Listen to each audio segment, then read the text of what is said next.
Yeah, you need an objective person. Your wife can be the person who puts together a team, or even you might want to call it a recipe of help for you. But eventually you're going to need an objective person who is able to sit down with you, and they're not married to you, they're not related to you, you can't blame them for the problem, and they need to be able to talk to you and sort through and try to maybe put their finger on what was the precipitating cause. What is it about your lifestyle or the way you live, or the issues happening in your life that may have led you to this incapacitation? Yeah. Now, I think a real tendency when guys are in these difficult straits is to find some solace or some comfort or some numbing through some kind of substance abuse.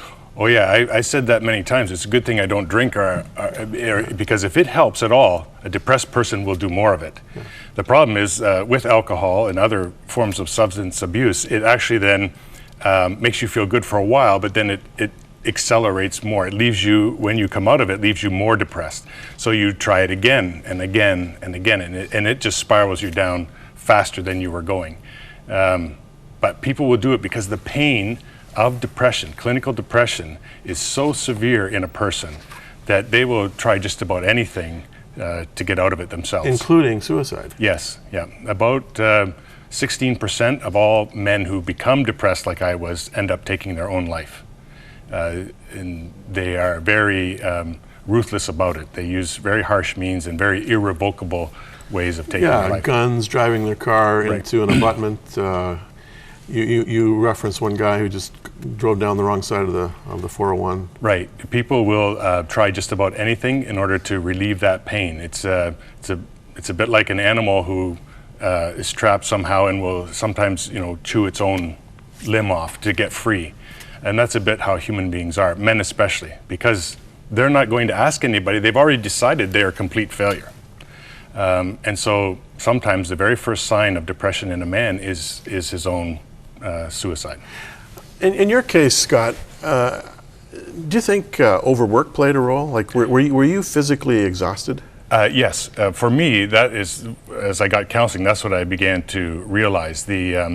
The counselor that I went to, Bruce Bradford, he was very exceptional. And at one point he said, after talking to you, I think you're one of the few people I've ever met who has absolutely no boundaries to your work. And I looked at him, I said, well, is that good? And he said, no, that's why you're here. Yeah. We loved our work. We loved our ministry. Anything we've ever done has been related to missions and helping other people, and we thrive on it. But while I was thriving on it, I was also convincing myself that if I like it this much, it can't be bad for me. But every human being has their limit, and sooner or later, it will come up and Okay, so now what's changed for you? You've come through this, you've learned a lot about it, you've written about it, you got a terrific wife, a very supportive family. How do you know you're not going to go through another depression? Well, I don't know, in that it's very hard to change the way you live. I have to make fundamental changes in how I approach my work, how I approach rest, how I listen to my own body. I've learned some days I can feel it at about 4 o'clock in the afternoon or 5 o'clock or 2 o'clock, that whatever I've been doing, that's enough. I have to stop that right then, whatever I'm doing, and go and read a book, go for a walk, do something which doesn't involve me mentally trying to figure things out because I've reached a limit. I never noticed that before. I'm sure I reached that point many times, but I just kept on going, working in confusion. But now I'm listening much more to what I do. But without Karen, my wife, helping and pointing out things to me and questioning me, it would be that much harder for me to see it. And so it's going to take me quite a while to completely change how I approach what I do and how I live in order to give my body margin and not exhaust it. When I was 19, I went through what I would call a kind of a lowercase depression. My girlfriend at the time, Kathy, who's now my wife, we're celebrating our 39th anniversary actually on Saturday, Independence Day, go figure. She had been in Argentina, missionary's kid. We've been writing letters for years. She's finally back. I'm working 80 hours a week in a local grocery store, and I'm driving to wherever she is on the weekends, and not sleeping, basically, driving like Jehu, back and forth, working 80 hours a week. And one day I came home. My parents were just leaving on a bit of a holiday on their own. And I picked up the newspaper as they were leaving, and there's a picture of an Ecuadorian earthquake, and a man is holding his dead daughter in his arms. And I looked at this picture and started to cry. I couldn't stop crying. I'm all by myself in the house. I'm weeping, and I have to go to work. I've just driven since 3 in the morning. I have to go to work now, and I'm weeping.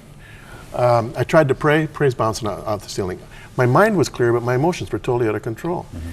Like you, I couldn't make decisions. Kathy's sister was getting married. I wanted to buy her a piece of pottery. I went into the store. I couldn't decide, so I bought everything. Every bit of pottery in that set that they had.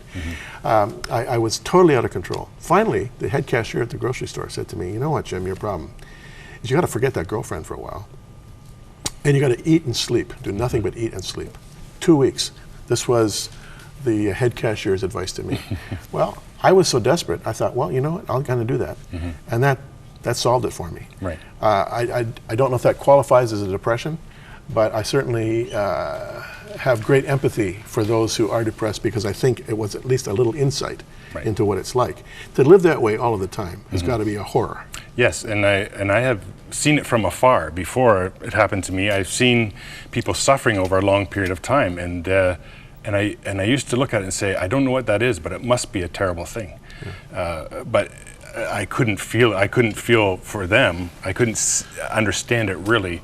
But some people do suffer for a long time, and especially with men, if they don't get help, if they don't get professional help, if they don't start talking about it, they will suffer longer than they need to, and they'll suffer deeper than they need to. Are you still taking medication? Yes, I am. And will you have to do that for the rest of your life? Maybe, maybe not. But right now, I know that I need it. The danger is people start feeling better and they go off their medication, right? Yep. And that's a big mistake. What have you learned spiritually through all of this? You've already told us, and I absolutely understand this, that it's not a spiritual issue, depression, but it certainly impacts your capacity to pray, your worldview at the time, your view of relationships and so on. What did you learn through all of this? Well, there's a lot of great lessons you can learn from depression. I spoke at our church in London at the beginning of the year, and I talked about what is the gift of depression to me. What is it, the blessing that has come?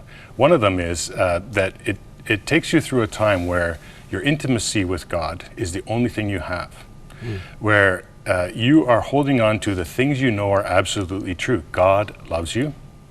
God will never leave you or forsake you. And God has a purpose, even in this black, horrible hole that you're in. And when you realize those things, and those are the things you hang on to as objective, even though you can't feel those things, you come through and you find that your faith has really been refined, that it has been tested in a sense, and you've come through it. So you actually have a stronger faith. I also found that for Karen and I, there's a greater intimacy that grows. As she helped me work through this, I could only hold on to her. I was only safe at night when I would hold on to her. That's when I finally felt safe and I could go to sleep.